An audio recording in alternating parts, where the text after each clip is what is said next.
कृष्ण हरी माऊलींनो, सर्वांना गौरीचा नमस्कार. तर कशा आहात सर्वांचं गौरीच्या स्वयंपाकघरामध्ये स्वागत आहे. तर बघू शकता इथे आपण बनवलेली आहे आगळी वेगळी खीर बनवलेली आहे. याच्यामध्ये आपण तुटी फुटी घालून आणि 2 नारळ वापरून इथे खीर बनवलेली आहे. तर खीर बघा किती छान अशी मस्त इथे झालेली आहे. सगळ्यात पहिल्यांदा चॅनलवर नवीन असेल तर चॅनलला सबस्क्राईब करा. त्याचबरोबर बेल बटन सुद्धा दाबा, म्हणजे माझ्या अशाच नवीन नवीन रेसिपी तुम्हाला बघायला भेटतील. तर चला वेळ वाया न घालवता रेसिपीला सुरुवात करूया. 2 नारळ आपण फोडून कट करून घेतलेले. 1 वाटी तांदूळ घ्यायचा आहे. तांदूळ साफ करून शिजवून घ्यायचा आहे बिना मिठाचा.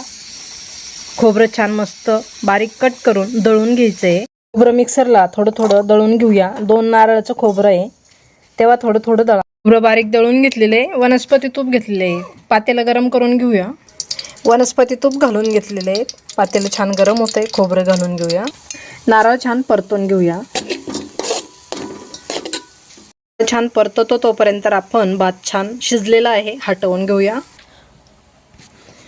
भात हटवून घ्या किंवा मिक्सरच्या भांड्यामध्ये छान बारीक दळून घ्या. अशा पद्धतीने मॅश करून घ्यायचं. भात छान बारीक होतो. भातामध्ये थोडंसं गरम पाण्याचा वापर करायचा. मी इथे पाणी घालून घेतले.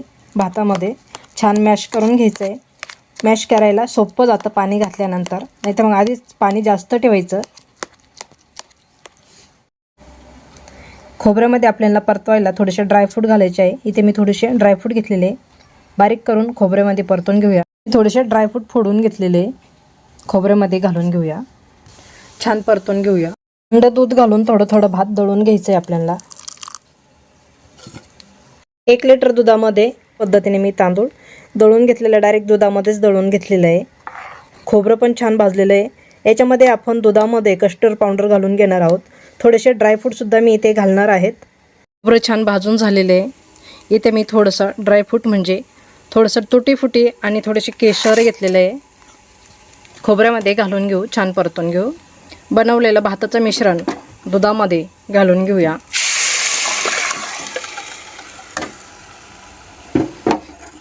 गरम पाण्याचा वापर करून छान उकळी घेऊया.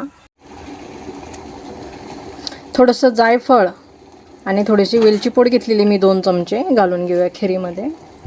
जायफळ आणि वेलची पूड घालून घेतलेली आहे. साखर घालून घेऊया. इथे साखर तुम्हाला तुमच्या आवडीनुसार ठेवायची आहे. साखर आवडीनुसार जास्त कमी करू शकता. इथे मी साखर घेतलेली 1 किलो साखर आपण घालून घेतलेली आहे. छान उकळी घेऊया. उकळी पण छान फुटायला लागलेली आहे. तर बघू शकता किती छान अशी आपल्याला इथे खीर झालेली आहे.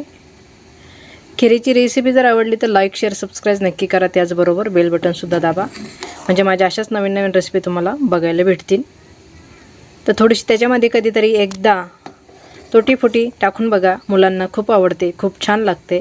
अशा पद्धतीने दिसायला पण खूप छान होते. तर बघू शकता किती छान अशी आपल्याली खीर इथे झालेली आहे. खिरीला छान उकळी आलेली आहे. बघू शकता छान मस्तपैकी फेस वरती आलेला आहे. आता गॅस कमी केलेला आहे, पण तरी पण बघू शकता खीर किती छान अशी मस्त झालेली आहे. खिरीची रेसिपी जर आवडली तर लाईक शेअर सबस्क्राईब नक्की करा. त्याचबरोबर बेल बटनसुद्धा दाबा, म्हणजे माझ्या अशाच नवीन नवीन रेसिपी तुम्हाला बघायला भेटतील. आणि व्हिडिओ शेवटपर्यंत बघितल्याबद्दल खूप खूप मनापासून धन्यवाद. अशा पद्धतीने खीर नक्की बनवून बघा. तुम्हालाही सुद्धा खूप आवडेल. तर बघू शकता किती छान अशी आपल्याला इथे खीर झालेली आहे. धन्यवाद.